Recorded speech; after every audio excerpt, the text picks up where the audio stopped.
Good afternoon, everybody. My name is Amna Khan. I am instructional designer at UOES, and I will be the moderator for this session. On behalf of the 2025 Rutgers University Online Learning Conference, I welcome Jennifer Caseldine-Bracht, University faculty in the Department of Social Sciences at Purdue Global, Ashley Leininger, University faculty in Department of Social Sciences, and Tyra Hall-Pogar, who's not here yet, but we're waiting, Department Chair for Department of Professional Studies. We are very pleased to have them share their thoughts on humanizing the classroom by building connections with students in an online environment. During the presentation, please engage using the live chat section on the right-hand panel with any questions and comments. And with that, I hand it over to our presenters. All right, thank you. Okay, so next. All right.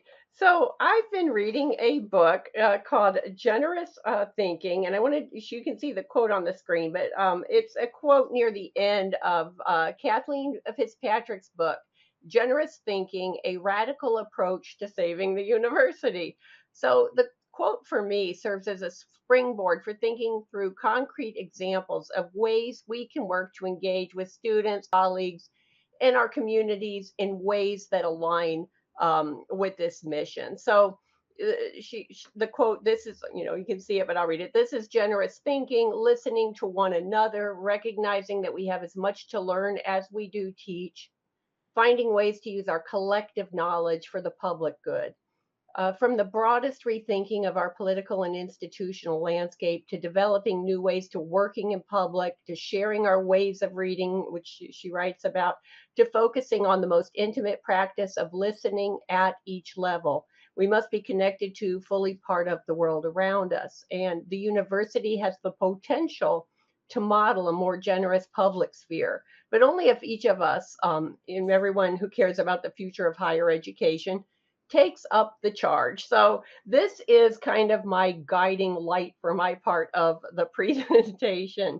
So how can we do this in the classroom? And that's something I've been thinking seriously about lately. And so I've got some ways I'm working towards this goal. I'd love to know what you're doing or what you think about this too. So in the classroom, one of the things I've been doing is encouraging and modeling intellectual humility, right? I'm trying to normalize saying I don't know, or explaining how I used to mispronounce a philosopher's name because I would read it in a book but not actually know how to pronounce it. And as an educator, it sometimes does feel like we should know more than we do, but right, we're just a specialist in our little field. And it's kind of nice to say I don't know. Folks are often afraid to admit they don't know something or admit when they are wrong, but there are studies that demonstrate people tend to be more trusted when they're transparent about what they don't know, or when they admit their mistakes. So especially, social media, which kind of surprised me a little bit, but we've probably all seen that in the classroom, that's a way to make a connection, to kind of not put ourselves on a pedestal. Creating trust in the classroom can lead to stronger classroom community, encourage students to ask questions, and have them ask questions rather than always asking them to provide answers. For instance, I sometimes ask students to share one unanswered question they have about the material. And this approach can help students become more aware of their thinking, below the surface level stuff, while also it gives them more control over the direction of the conversation. And we know self efficacy relates to retention rate. So the more they can learn and think through, it develops critical thinking skills, and it also has that practical component. All right, next. All right, so, and this is once again from the Generous Thinking book. Some key components of generous thinking: collaboration, inclusivity, and human connection. So Fitzpatrick writes about the value of collaboration over competition, and she's writing mostly about tenure schools, which at Purdue Global, it's not a tenure based thing. So I found it tends to be more collaborative.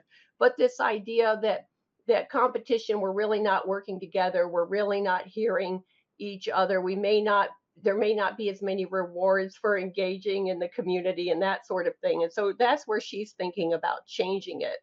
And she writes, critical humility is one key to generous thinking. In the early days of This is a quote, in the early days of working on this project, I gave an invited talk in which I tested out some of its core ideas. In the question and answer period that followed, one commentator pointed out what he saw as a canny move on my part in talking about generosity. No one wanted to be seen as an ungenerous jerk in disagreeing with me. It was a funny moment, but it gave me real pause. I did not intend to use generosity as a shield to which to fend off the possibility of critique. Generosity, in fact, requires remaining open to criticism, not least because, as Alan Jacobs pointed out, someone who pays close enough attention to show me where I've gone wrong is being generous to me, end quote, right? So how do we do this? Right? So thinking through this, some of the ways I do, I might send rough drafts to some of my colleagues at work, ask for help when I need it, just do anything I can to create a more collaborative environment. Always give credit where credit's due. I'm the faculty advisor for the philosophy club at Purdue Global, and I sometimes share work that's not been completely polished up. And I let students know, hey, this is not polished up. I've still got a lot of questions. This is what I'm working on. What do you think about this? Right. And it's all a way of building these collaborative skills. I encourage students and faculty to share their burgeoning ideas at the Philosophy Society. And it's a safe place to test out our ideas, to ask those questions, to kind of have that feeling of spontaneity where we don't always know where the conversation is going to lead. So hopefully this process, it's meant to be collaborative, inclusive, and create human connections. Right, next. Okay, another thing, and this was a collaborative project. We found a service learning fellowship program at our university to be helpful. Now we've just been starting working on this the last year or so, and we're building it up from the ground up. So, uh, but there are passionate people collaborating to hopefully create a successful program. And there have been so many different ways. I mean, I could talk about John Raxter that helped me think about how to incorporate his idea of just getting students to think about service learning in critical thinking. And he was very generous with sharing his work with me. A colleague, Susan Farabee, she said, let's build a database of remote learning service learning opportunities. And she facilitated a student led web page design around our ACES program. A mathematician, Mary Bruce, right? She asked, how do we quantify whether our program is truly access? She drew our attention to research about contact theory, which is a framework for designing service learning courses that will show uh, prejudice and stigma reduction. So, this theory includes conditions of equal status contact, pursuit of common goals, intergroup cooperation, long term contact, opportunities for personal reflection, and addressing affective states. So, what we're trying to do is we have the philosophers, me, but with foundation, we have people in all kinds of different departments with their gifts. Mary, who does quantitative research, which is not my strong suit, right? And we work collaboratively together and share our strengths together. So, and these are just a few of the service learning fellows work that are collaborative. So we're working across disciplines, including like work studies. Instead of being siloed, right? And I can remember times where I was very much siloed. It's kind of fun to work collaboratively to achieve this goal. Okay, next. Okay. So seeking out ways to reach out to our community. I live in Indiana, and in Indiana, there just happens to be a fantastic alliance that works with all local universities that are a part of this. And the goal is to grow these deeper connections between Indiana communities and higher education. So, one of the things I've been thinking through are what unique gifts can remote students bring to help local organizations, right? A lot of times, a lot of times there have been um, people that and I've done that too. They go work in the community, do service learning projects. When I was working on the ground, right, in a like brick and mortar school, I would send students out to a wetlands, for example, or to a homeless shelter, and we would do projects there. So it's kind of a shift in an online environment. But one of the things I have learned is that that it can be helpful, right? To think about how it can help geographically for students that live maybe in rural areas, or people that have childcare issues or don't have large chunks of time to work on things. So those are some of the things we're trying to think: how can they bring their gifts and skills from all around the country or all around the world to help these organizations, or help, outside of the Community Engaged Alliance, help organizations other places too. So that is Community Engaged Alliance .org. Okay, the next slide, please. Okay, so um, there is a link between approachability and inclusivity. Uh, do you try to address your students in a way that makes them comfortable? Do you include examples of different ways students can contact you? How approachable are you, right? So here's a message I've just recently done, but just as kind of idea of thinking, well, how do I become, like, how do I signal approachability and inclusivity better than just thinking, oh, I'm inclusive. And so just kind of stating it, right? I know your names are a part of who you are, and I want to assure that I'm addressing each of you in a way that's most comfortable to you. What's your preferred name, nickname? Name is different than what I see on the class roster. Now, I know some learning management systems are better than others. There was some naming software once that I wanted to use, and I said, how much would it cost to use something like this? And they said, well, get your school, to we're not going to tell you a price, right? So, all right, that's if they can't tell me a price, I know that's something I can't individually do. Now, Canvas, one of the things I learned in Canvas is you can go into the grade book and notes, and add notes and put phonetic spellings or nicknames there, and just keep that open while you're doing a grade book. But if I'm not using Canvas, I use sticky notes. I don't know about you, sticky notes in my office for the semester, where I have things phonetically spelled out. So when I'm engaging with students in the seminar, hopefully I pronounce their name correctly. But another thing I tell them is, even when I have things up phonetically or whatever, I can still screw it up. And so correct me. I like to be corrected. This is a good thing, because I want, we all want to get it right. So, and pronouns, you can share if you want. You don't have to share what you want, right? We respect privacy and choices. And you can meet with me via phone, Zoom, or Google Meet by appointment, and just let them know. I send out midterm letters saying, hey, how's it going? And the Zoom session drop-ins have not been working out that well for me. It might be a timing issue, but the midterm letters do. I have a lot of students say, thanks for reaching out. Here's how it's going.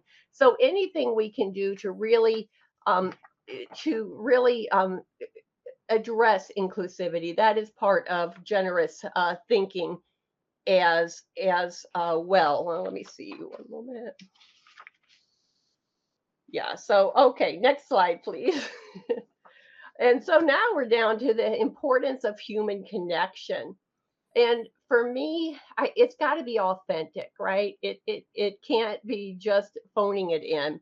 And so the extra time I spend with the members of the Philosophy Society, It just, I was reading something from Slow Professor, and we're all fast paced, right? There's not a lot of slow time, but Philosophy Society is that slow time for me. And here's a quote from Slow Professor: "It's neither frivolous nor incidental that to ensure that we enjoy ourselves in the classroom, it may be crucial to creating an environment in which students learn." Now, me personally, I'm always energized after the Philosophy Society meetings. Students tell me they feel energized too.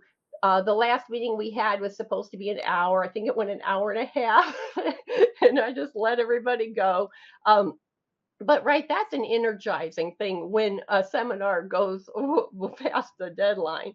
Um, and so the authors of Slow Professor, they believe teaching in a physical classroom is better than a virtual classroom.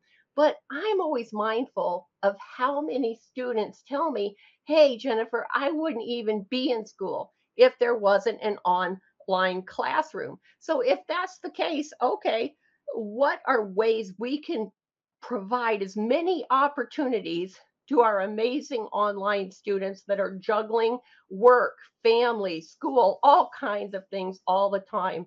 How do we provide as many opportunities for them as possible, and so they can take the ones that they can take, right? Okay, next slide, please. Okay, and then I'm always on the lookout for ways to expand student opportunities without incurring cost to our university, right? That is sweet when you can do that. So here's one fun way of doing it. You just go to unifyamerica.org. I don't even think you have to type in College Bowl.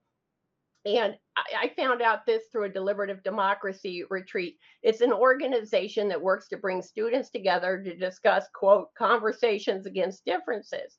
And they have a couple times a year a deep dive session where it's one topic for an hour with another student. And then the College Bowl, they talk about, different things at a quick pace. And the opportunity is free to the organization. I went through Purdue Global and said, "Hey, is this okay?" And they looked into it. But they provide the toolkits to advertise the event. It goes through Zoom. There is no third party software, so there's none of the privacy concerns or anything like that. I haven't had too many students sign up for it, but I've just really started it. So I've had, I think, 8 students that signed up for it. But the ones that have participated self report that it was a meaningful experience. I had a student that signed up for it a second time, so that's always good. Um, and, talking to the organizers of Unify America, you get private schools, you get public institutions, you get all kinds of different people from around the country. And this doesn't usually happen, but I was told there was a student from Florida and a student from Alaska that did the College Bowl, and they became friends afterwards, and they even went on a vacation, I think, to Colorado together. So once again, just kind of even setting up the possibility of networking in an online environment is an opportunity for students that doesn't cost us anything, just a little bit of time. And anybody, any university can do it, as far as I understand, for free. So then I was just going to ask, but we'll go on to the next, folks. What are ways you work to increase human connection in the classroom and beyond? So thank you, and take it away, Ashley. All right. So other ways of connection. When Jennifer actually came up to Tyra and I and said, can we do this together? And um, so we have our own different takes. So Jennifer is a philosopher. I'm a sociologist. And what I have found that the tools of connection on an online classroom vary so much according to your discipline, according to your background and your own experiences. But online environments, they don't have to be one-sided. It doesn't have to be just the instructor talking at you, or you don't have to just have the students like do the flip classroom and the students just talk at you, right? It can be a very much communicative and a very large community, a social community, a networking community. We don't necessarily have cohorts, but students can get together still and follow each other on the journey. A lot of times, you'll see that in online classrooms or any online environment at all, that there are social groups that form. They are reflective of the environment. One article I read when I was working on a different paper about online interactions and social worlds was Poor et al. And what they had found is that in the idea of an online learning environment. It was EverQuest 2, the game EverQuest 2. It's um, a massive multi online player game, a role playing game. And what it happened was that a parent reached out in the community forums and said, "Hey, my child is has terminal cancer, and all he wants to do is play in a carnival." This always chokes me up. And so, what he found is that the social group there actually created and bought different things in the game, so the child could have a carnival, and could play in this carnival environment online with a bunch of other people, which was it's a beautiful thing that there is a community. People still care. Even on an online community and our classrooms, we can show care and concern for our students, and our students can get a greater relationships built upon there as well. And even leadership can be learned through actions. We can learn how to lead. Our students learn how to lead with critical thinking skills, having a environment where they feel that they can speak up, that they are safe from speaking up, that they can talk, that they can have discourse and it's okay, that it's a safe environment to do so. This is how education was started way back with, I mean, hopefully Jennifer, you can agree with me, but way back, Aristotle was this whole idea of discourse and sitting down and talking back and forth and having these critical thinking skills with case studies, or just say, okay, I don't quite understand this. Think of all the other ways that we can go about things. um, Another way is, we embrace different modes of connection through different media, different social environments. Our students have different social environments. They have different pastimes, different hobbies. And we can share these. We can connect with our students through um, our own interests, our own hobbies. One of the things I'm like, hey guys, I'm a gamer, and people laugh sometimes. But I'm like, look, I grew up in the age where gaming was still cool. Consoles just came out, type of thing, when I was a child, to age myself a bit. But I will say that, hey, what games do you play? Do you enjoy those? And we'll talk about them, and we'll talk about, oh yeah, I'll make jokes here and there, of yeah, the cake was a lie. And people are like, oh, you played Portal. I'm like, yeah, sorry for giving the spoiler there. But yeah, I have. And that you can show that, your connections can vary from student to student. Maybe it's they love gardening. I love gardening too. I have an orchard in my backyard that I put in 2020. I've got over 26 fruit trees now, and bushes and blueberries and all of those things. And so we can connect on those. Safe environments are so important for critical thinking to occur.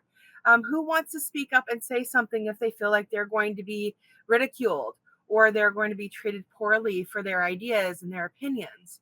And so we need to make sure that in online environments, to foster the community, we need to make sure that it is safe, that it's safe for everyone, that there is a mutual respect that goes on.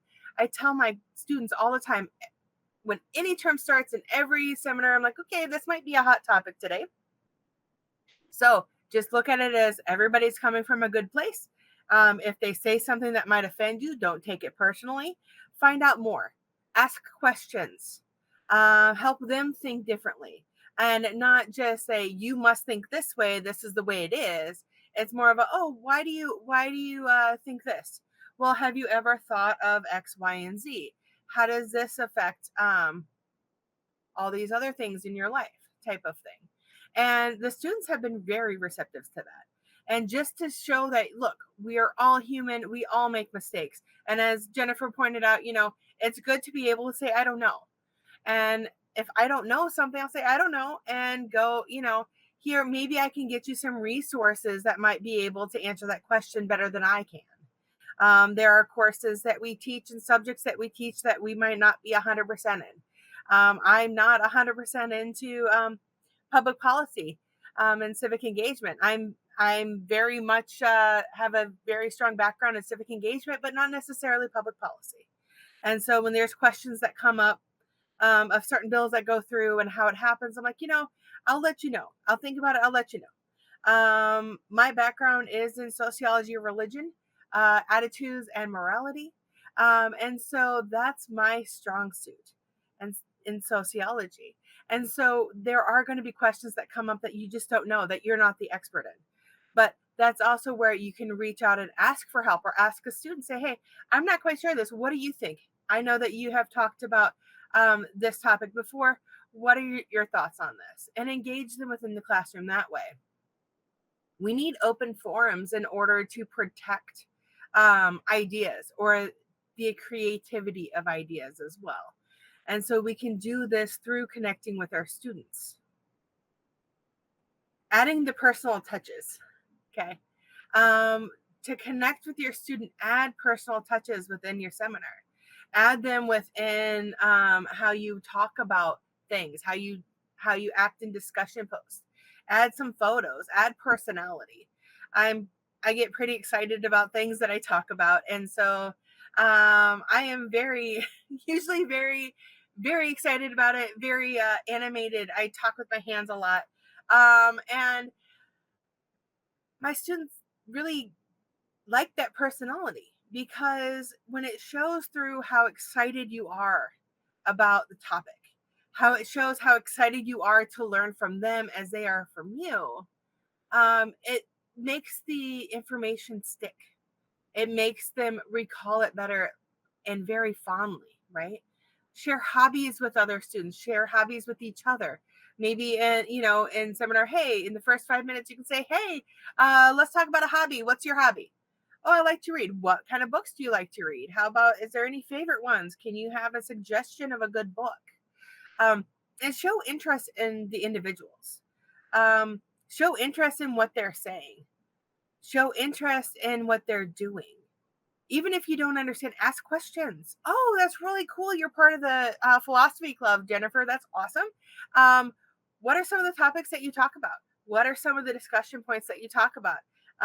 When does it happen? When does it occur? How do I do these things, right? So show interest in what they're doing, because they show interest in you by showing up to class too, right?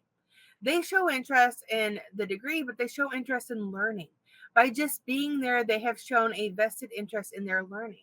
So be inspiring. Share some of your struggles. Um, share some of your personal stories. Be inspiring. When we talk about things such as socioeconomic class, or talk about homelessness, I share with my students, you know what? It's not always easy. Sometimes you're down and out.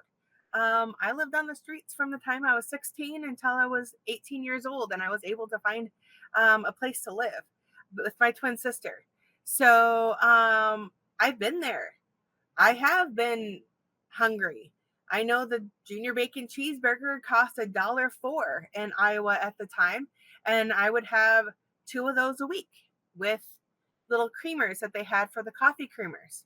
And that's what we would have to eat. And it's scary, but it also shows students, look where I am now. I am teaching college. I have a master's degree. I'm working on my dissertation, collecting data right now for it. That you can do it. There are a lot of obstacles, but don't take those barriers as you can't do this anymore. Okay. And emphasize and showcase those things that are expected of your student. Be there, be respectful, ask the questions, be humble, and say, I don't know, right? Because if you want that respect from your students and expect that from them, then it's so important to make sure that you give it back to them and that you showcase the things that matter. Be the authentic you. Don't try to fit into some box that isn't going to work. Don't try to make presentations. Don't try to talk to the students how you think a professor in this class does it. Do your own thing. Be authentic. When you're authentic, you can say what you know, and students will listen to you. You get respect that way. Keep it personal, or keep personal, but not too personal. Of course, you have to have those strong boundaries, no matter where you are, and be solid on those boundaries as well. But you can still share that you can encourage one another to do better, to maybe find a different solution. Encourage them to think. Um, be professional, but with character, with flair, right? With the little flare buttons. Show character. show that you're a human too. This is how we can connect to students. This is how we make the classroom human. That it is online, but we can actually give it that personality, the rationale, the thinking, even the rational decision making. Because, I mean, as we've seen, AI can't really do that very well, right? But we can do that for our students. We can encourage openness and honesty. And you can also reward traits you see as exceptional. Say, that's a really good point. Or reading through the chat, that's a really good point. So and so. I appreciate that you brought that up. As you mentioned, blah, blah, blah, and keep going, right? Reward traits that you see as exceptional. I really appreciate that you folks have done so well on your assignment this week. There are a few things that I wanted to point out to work on, but overall, these assignments were exceptional. There was a lot of volunteer work in here. There was a lot of speaking and information, as well as some great references, and I appreciate your hard work on that. And make sure to mark them like in discussion boards. When you see something great, point it out. Because sometimes that little thing, just that one time, can make someone's entire day, week, month, year. Acknowledge things. Think about that, with mentorships. Mentor somebody. Just say, hey, check in on them, see how they're going. I've got a student currently that has moved across country and now is homeless with her child. And she's like, we're trying to get into a place. Trying to figure this out, get a shelter type of thing. But we're doing the best we can. Mentor them. Say, okay, well, let me know how I can help you with these assignments, or let me know how I can help you with the classroom, right? Give shout outs. Make sure to say, okay, this one is a great example of a paper if you guys want to look at this, or even, in the discussion boards. Oh, that's a really great point you make about this, and this, or this is a great instrumental task that you mentioned in class in the discussion boards, because it shows the culmination of family and religion and other social structures that affect your life, and how that can carry on from generation to generation. Give encouragement when people are struggling. I just don't know how to do this. I don't know how to turn something in because I just don't want to turn in something that's not perfect. Say, nothing's ever going to be perfect. Nothing's ever going to be done completely. Turn what you can in. Let me work with you. Let me see it. Let me try to guide you. What is your topic? What are you overall looking for? Well, how about you go here and you work with this? Do a step-by-step with them. Send out random notes when they're excelling. Send out random notes when you haven't heard from a student. Send out things saying, hey, I haven't seen you in class this week. Is there something going on? Something I can help you with? Any questions? Things like that. Show an interest in them. Okay. That includes that, as I have one down the review the students' names from term to term, you might get repeat students. So make sure you pay attention to those names. Because they'll be like, oh yeah, I had you before, and you don't want to look like you don't remember who they are. Say, oh yeah, I know who I had you in this class, and I remember I have very fond memories of you. You don't have to be specific, but at least you can remember who the students are. Some of their background, some of their what they put in their, introduction post type of thing, right? And ask them questions and follow up with them. Don't just ask a question, how are you doing, and then not following up. Or I haven't heard from you in a while, anything going on? And then forget to follow up. Because that's almost worse than not sending anything at all, right? It shows that maybe you didn't really care about them when they really needed somebody to care for them that day. Okay? So show an interest in them and add those special touches in all that you do. Even if it's just an acknowledgement, a nod, a hey, thanks for showing up. It's so great to actually see people from Purdue Global in here supporting us. So thank you for that. I will shout out for that today. But add those special touches in all you do. Because as this quote says, every morning is another chance. Make a difference, touch a heart, encourage a mind, and inspire a soul, and enjoy the day. All right. Now off to Tyra.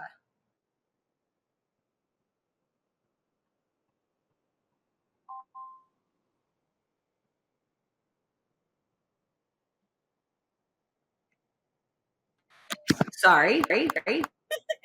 Yes. Bone wanted to connect there. Technology, we can talk about technology today and how it aids us and sometimes it beds us. I am currently the department chair in professional studies. I've worked with both of these wonderful ladies and professors personally. And I wanted to kind of take this time to reflect, summarize, so that we can leave here, intentional, but also talk about how, leadership or how the university can also help the classroom.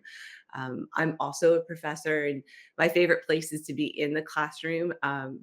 I feel like I benefit. I need that humanization of the classroom for my own soul. So this topic really touches, I think, all three of us deeply. We all have gotten asked questions over the years. How do you do it online? And I say that we try to do it very mindfully, and we try to do it very well. And I think being cognitive of that is what brings us here, and that's why we're really grateful for this opportunity because it keeps us kind of our finger on the pulse, so to speak. Um, I know that you're probably hearing a lot. Being at a conference like this, it's always invigorating. It's always really inspiring, but it can be a little bit overwhelming. There's all these ideas coming in. I always say try just something small.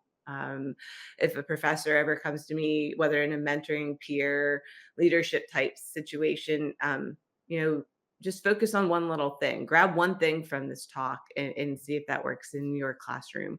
I really wanted to touch back to what Jennifer said about involving students in the process. I think that that's really key. We personally here at Purdue Global work with a lot of adult learners, and I think that that's one really important way to engage them in the classroom is really to look for, their feedback, their buy-in on the classroom. I'll touch on this continuously in the next couple of minutes. Start small, but you need to kind of collect feedback, adjust your approach accordingly, kind of circle back. All three of us, I'm a scientist, but all three of us, I think, have research in our hearts, and I think that comes that cycle is there for us. Some things work and some things don't, and it's okay. It's okay if it does not work. Some things will work, like Ashley said, with one type of student and may not work with another type of student. But those are things that I think you have to take a moment and reflect. And we talked about it being such a busy world and we're all running around, and then technology happens, and we're just so fast paced. But if you're going to try something new, I think in any avenue of your life, you have to take a moment and reflect, right? And then see where you can make that next small step. If that's working, build on it. If it's not working, try something different. I think it's okay. I tell my students, I try to remind myself, I tell my faculty, it's okay to fail, but just come back at it and try to succeed the next time, right? That's put that next foot forward. Um, we work online. Obviously, many of you are familiar with the online conference and the online education system, but I think that we have to remember that technology should support and not replace that human connection. Jennifer and Ashley tried to provide so many different key points about that through this talk, but it is so easy to let technology just do it all. But again, it's something that I think we just have to be mindful of. Next slide, Ashley. See, what would I do? I can't, technology's there, but I still need that human connection, right? um, it is really important. Like I said, I'm going to come back to that student agency, creating those opportunities. I think that that's that authentic relationship, but that's that feedback and that cycle that we are trying to always encourage and create. Um, the check-ins, I love. I cannot tell you, especially in the online environment, just that moment of, hey, how are you doing? I see it with peers too. Nathan said hi. That made my day, right? Hi, Nathan. Hi, Christiana. I like seeing familiar faces too. It's kind of that kind of walk by the water cooler type thing. I think going back to highlight what Ashley said, don't forget the positive check-ins. I think that we get stuck in we get stuck in the negative cycle, right? Like, if this student isn't turning in work, or this student, isn't performing well, that what do we do to help those students? Don't forget about the students that are doing well. A small pat on the back can completely change someone's life. It might have nearly broken them to get that paper in on time, or tackle a new topic and actually achieve it. And that little extra, I can't tell you how many times I've sent a "Hey, you're doing great in class, keep up the hard work" type, little check-in email, and people have like called me crying saying thank you, I you made my day. um so again, that's a great cycle, I think, to create.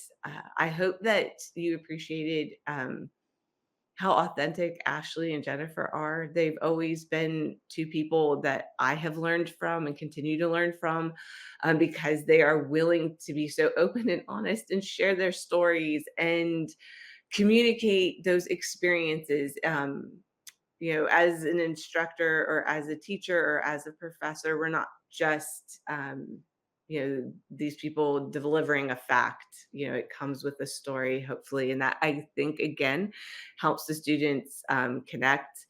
I always kind of joke, it seems funny, but I don't think it truly is. When we went to online, or to cameras, right, in our classrooms, again, Ashley, I probably just aged myself as well. There was a point in time when we used to do this without cameras.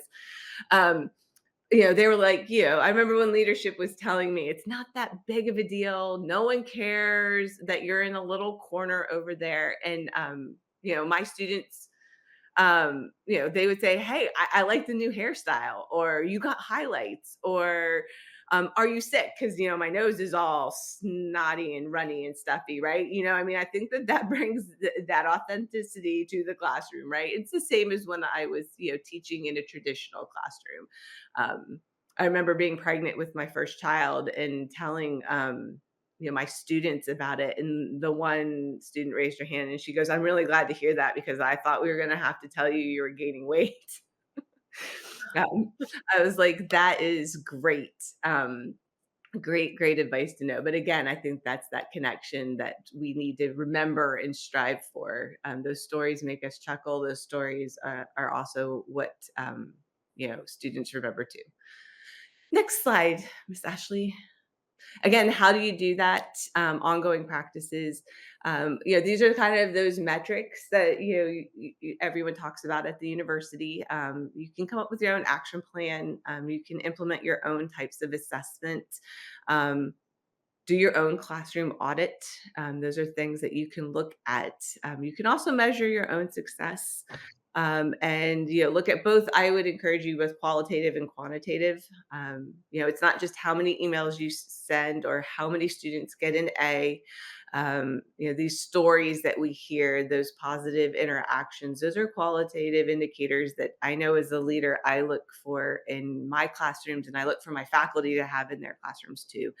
um, I still strive to want my children, or to like their teachers and like their learning environment as they go through school. I still want to have that in my classrooms as an instructor too. I want, I teach, like I said, I teach science. Sometimes that's not always everyone's favorite subject. I still try to make it as palatable to everybody as possible. And the last slide, really quickly, I believe it's the last one. We have two more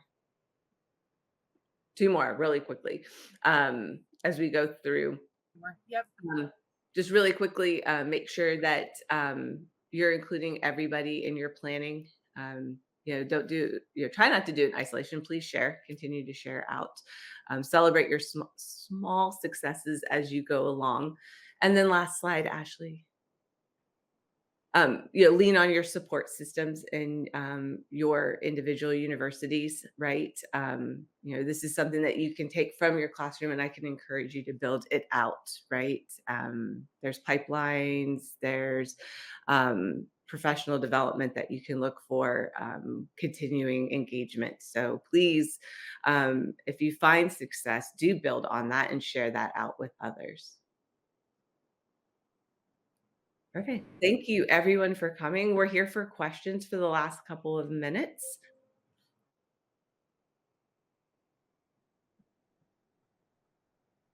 I think I have the chat. Okay, well, I see one in the question and answer from Gregory Steinbach. What apps do you recommend to have students form appropriate social chat groups? For example, you use Remind to communicate with them, but not able to make groups for students. So I'll speak to that. I don't know what Ashley and Tyra have to say. I always check with the Center for Learning and Technology to make sure, because there's so many sneaky things with third-party software and so on, and they're the experts. But I did get permission for the students to use Discord with the Philosophy Society outside of Purdue Global. So that's the student thing, and we can't tell the students what to do, but I'm not a part of that. I don't monitor that. I just monitor our learning management system where the Philosophy Society Zoom sessions and discussion boards are. It varies by the student. I don't necessarily tell them what they can and cannot use. I know Discord's a big one. I know I use that gaming with some of my friends, but there's also some professors I know make a Facebook page specifically for that course or that class, and then give leadership off to the students after that. But that's, I mean, it's all up to the students, really. Ask them what they use, ask them what they like. There's a group chat, there's a group me, there is a spawned that also works and does that as well. You use Slack.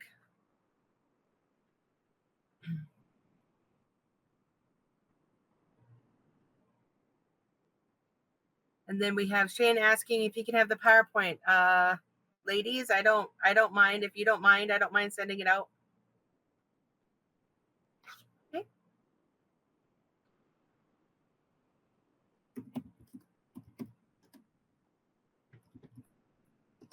I'll put my email address in the chat for you folks to email me if you'd like the PowerPoint slide.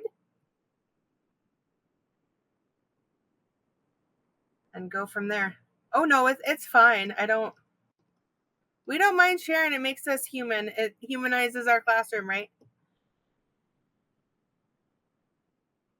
Oh, that's awesome. Yes, we can do that too. Yeah, that would be perfect.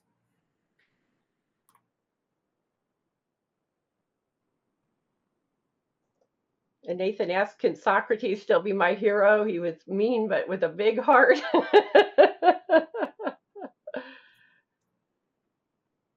So yeah, we don't judge who our heroes are. Content ethics, right? That's my go-to right now. So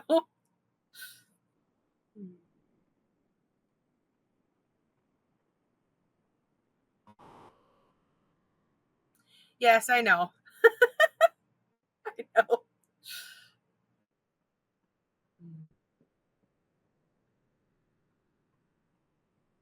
All right, thank you, Shane. I'll send it out to you.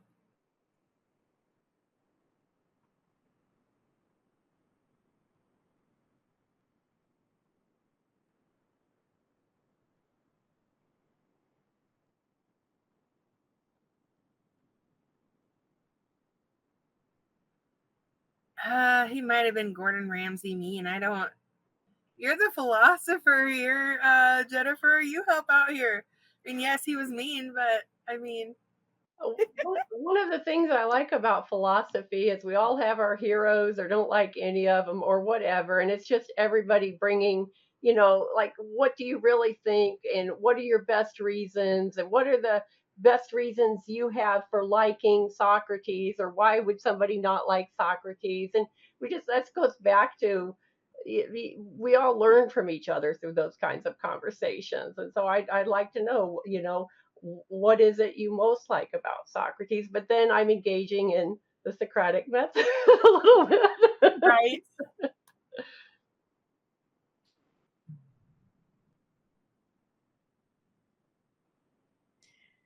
Okay, I think we're right about at the end of session time. Thank you so very much for sharing all of this valuable information. And I'm sure our attendees really appreciate it as well. Thank you, everybody who attended. And the resources will go up in the resources folder on the left panel in the Ring Central platform. They're going in as we speak as well. And by the end of the conference, soon after that, hopefully. And also the recording of this presentation will be available after the conference up until about a year. So you can keep coming back for it. Thank you all very, very much and enjoy the rest of your night.